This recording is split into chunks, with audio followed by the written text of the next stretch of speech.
हे friends, आज के episode में हम देखेंगे अनुज अनुपमा से उसे फिर से न छोड़ने के लिए विनती करता है, जागता है और महसूस करता है कि यह तो एक बुरा सपना था।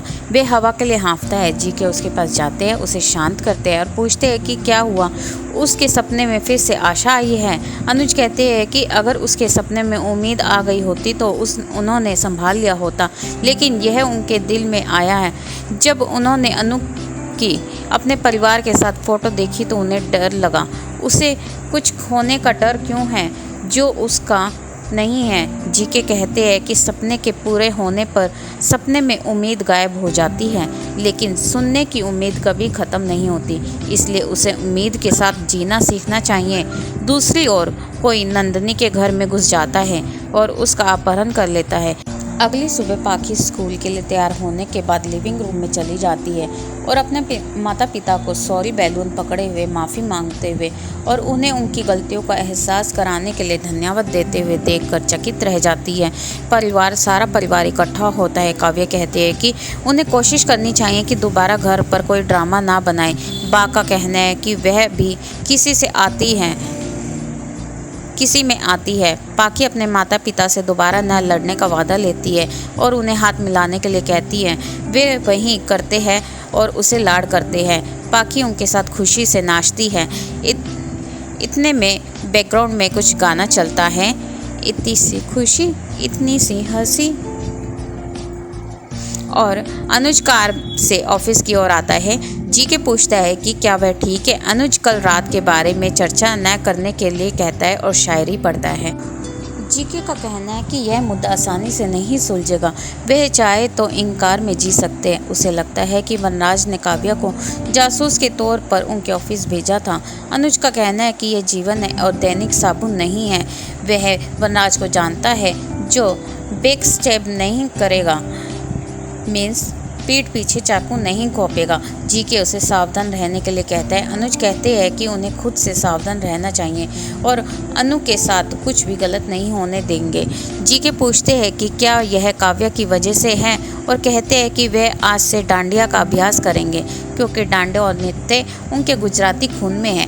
अनुज उसे डांडिया कार्यक्रम में ले जाने के लिए सहमत हो जाता है और कहता है कि वह अनु को आमंत्रित नहीं करेगा क्योंकि वह वास्तव में अपने जीवन में कोई और नाटक नहीं चाहता है। पाखी अपने माता पिता को गले लगाकर खुशी खुशी स्कूल के लिए निकल जाती है। वनराज अपने कैफ़े के लिए निकलता है। किंजल अनु को भी ऑफिस आने के लिए कहती है क्योंकि उनके पास बहुत काम होगा। बापूजी उनका समर्थन करते हैं और कहते हैं कि वे उनकी कॉलोनी में खाना पकाने की प्रतियोगिता के बारे में प्रचार करेंगे ताकि जो महिलाएं भाग लेना चाहती है वे प्रतियोगिता में शामिल हो सके। बा का कहना है कि उनकी कोई ज़रूरत नहीं है क्योंकि अन्य बेटियों और DIL को अनु की तरह अनुज मिल सकता है। अनु दुखी होती है और दुकान से दही लेने के एवज में निकल जाती है। वह सड़क पर चलती है जब वे नंदनी को अपना बैग लेकर घर से निकलती हुई देखती है और पूछती है कि क्या हो रहा है। नंदनी छिप जाती है लेकिन अनु उसे पकड़ लेती है और वे बचपन में माँ के साथ लुका छुपी खेलते हैं, ना कि बड़े हो जाने पे खेलते हैं। वह कहाँ जा रही है। नंदनी का कहना है कि वह अमेरिका जा रही है। अनु पूछती है कि वह बिना किसी को बताए कैसे जा सकती है, क्या हुआ। नंदनी कहती है कि अगर वह अमेरिका नहीं लौटी तो रोहन समर को मार देगा। वह एक शक्तिशाली धनी परिवार से ताल्लुक़ रखता है और समर को मारने के लिए धमकी दी है। अगर वह उसकी बात नहीं मानती है वह समर के बिना नहीं रह सकती और अगर समर को कुछ हो गया तो वह मर जाएगी। अनु ने उसे रोक लिया। नंदनी का कहना है कि उन्होंने समर के जीवन के बारे में सोचा है तो उसे जाने दो। उसे उसकी चिंता करने की ज़रूरत नहीं है क्योंकि वह उनकी यादों को लेकर चल रही है। अनु उसका हाथ छोड़ देती है। वनराज काव्य के पास जाता है और काव्य के ताने और अनु की सलाह को याद करता है। वह उसके बगल में बैठता है और उसकी ओर मुस्कुराते हुए कहता है कि आइए हम नए सिरे से शुरुआत करते हैं। उसकी नई नौकरी के लिए शुभकामनाएं। काव्य उसे धन्यवाद देती है और कहा कि उसे नवरात्रि के बाद शुरू करने की ज़रूरत है, मीन्स वो नवरात्रि के बाद अपना नया काम शुरू करेगी। नंदनी को समर का फ़ोन आता है और वह उसे इग्नोर कर देती है। अनु उसका हाथ पकड़ती है और कहती है कि वह उसे जाने नहीं देगी क्योंकि वह न केवल समर की माँ है बल्कि तुम्हारी भी माँ है। उसकी ज़िंदगी है। और अगर कोई उसके बच्चों पर नज़र रखने की कोशिश करता है तो वह उसे अपने साथ ले जाएगी। नंदिनी कहती है कि वह नहीं जानती कि रोहन के पिता कौन है। अनु का कहना है कि वह नहीं जानता कि समर के पिता कौन है। एक आदमी जो बिना कारण के लड़ सकता है वह अपने बच्चों के लिए दुनिया से लड़ेगा। उन्हें जाकर उसे सूचित करना चाहिए। नंदिनी विरोध करती है और चाचा और बा को सूचित ना करने के लिए विनती करती है। मीन्स वनराज को और बा को ना कहने के लिए विनती करती है, अन्यथा रोहन समर को मार सकता है।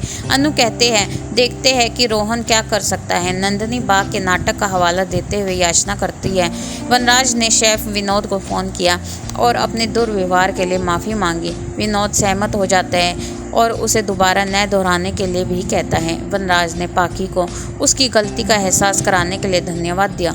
नंदिनी लगातार गुहार लगा रही है। अनु का कहना है कि वह अब उन्हें सूचित नहीं करेगी, लेकिन समर के वापस आने के बाद उसे करना होगा। सोचती है कि उसे समर के पिता को इसके बारे में सूचित करने की आवश्यकता है, क्योंकि वह अपने बच्चों की रक्षा करेगा।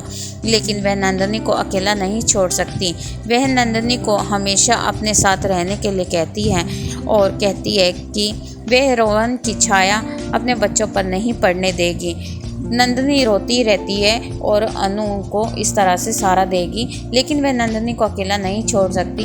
वह नंदिनी को हमेशा अपने साथ रहने के लिए भी कहती है और कहती है कि वह रोहन की छाया अपने बच्चों पर नहीं पड़ने देगी। फ्रेंड्स, मैं आपसे रिक्वेस्ट करना चाहूँगी कि प्लीज़ हमारे चैनल को लाइक, शेयर एंड सब्सक्राइब ज़रूर करें और कमेंट बॉक्स में हमें ज़रूर बताएं कि आगे अनुपमा क्या करने वाली है और नंदिनी के साथ क्या होगा। समर बच पाएगा नहीं बच पाएगा और अनुपमा और अनुज का साथ बना रहेगा, यह वह अनुपमा नौकरी छोड़ देगी।